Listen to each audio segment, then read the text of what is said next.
The journey of Marco Siffredi began as a whisper of excitement in the windswept slopes of Chamonix, a beautiful town tucked away in the heart of the Alps. Marco's story is not an ordinary tale. It is a tale of bravery, a never-ending desire to learn more, and the mystery that surrounds the world's most beautiful mountains.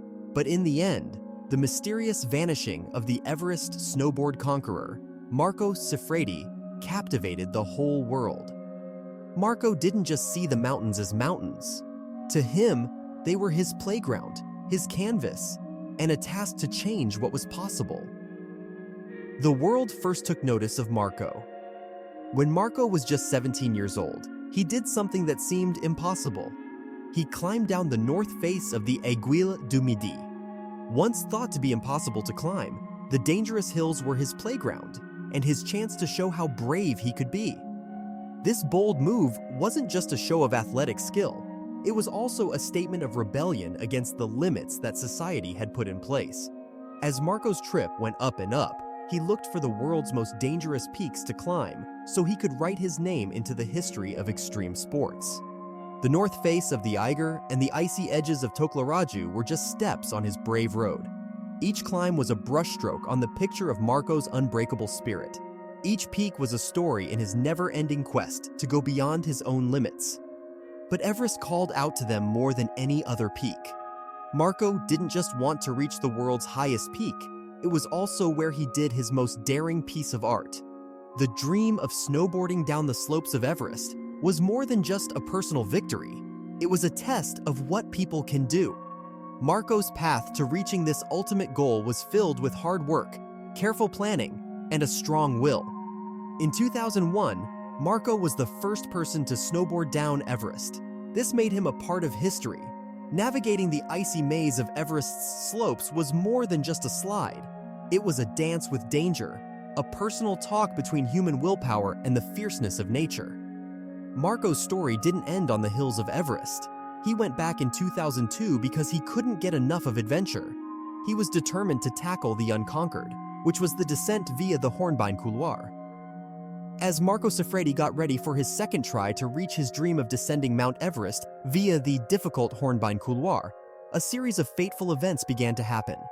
Even though his guides warned him that a storm was coming, he was still determined to take on this dangerous way. But as Marco's trip reached new heights, a mystery began to appear. The deep connections he made with the majestic mountains that became his canvas of courage. On September 7, 2002, Marco began his climb. He was determined to reach the top again and finish the dangerous fall he had planned. But as he reached the top, he felt both joy and fear because a storm was coming. As he filled up his oxygen tank, Marco's sense of urgency was clear. He was getting ready for the most important part of his trip. This hard-to-do task was going to take place in the death zone, an area with dangerously low oxygen levels and a very harsh climate. Even though there were problems, Marco got on his snowboard and started carving his way down the dangerous hill. Most likely those in Nepal who saw him leave were the last people to see him live. But as time went on, and Marco didn't make his glorious return to base camp, worry turned into hopelessness. The storm that was coming turned out to be a tragedy of unimaginable size.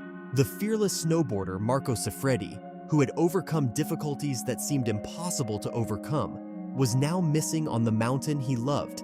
When a couple of weeks passed, search teams looked all over the harsh environment, and each step was filled with hope and desperation, but it was of no use. But the search went on, not only because they wanted to find one man, but also because they wanted to learn about how brave people can be and how unpredictable nature can be. It was a search that was full of unspoken questions. Could one person's will really beat the mountain's power? Could the allure of the peaks, which had drawn Marco in so strongly, be his undoing in the end? As the days turned into months, the search became less about finding a real presence and more about finding a way to end it. Marco Siffredi's snowboard, which had been his faithful partner on the slopes of history, was still missing, just like the man himself. The icy embrace of the mountains seemed to hold both his body and the answers to the riddles he had been looking for.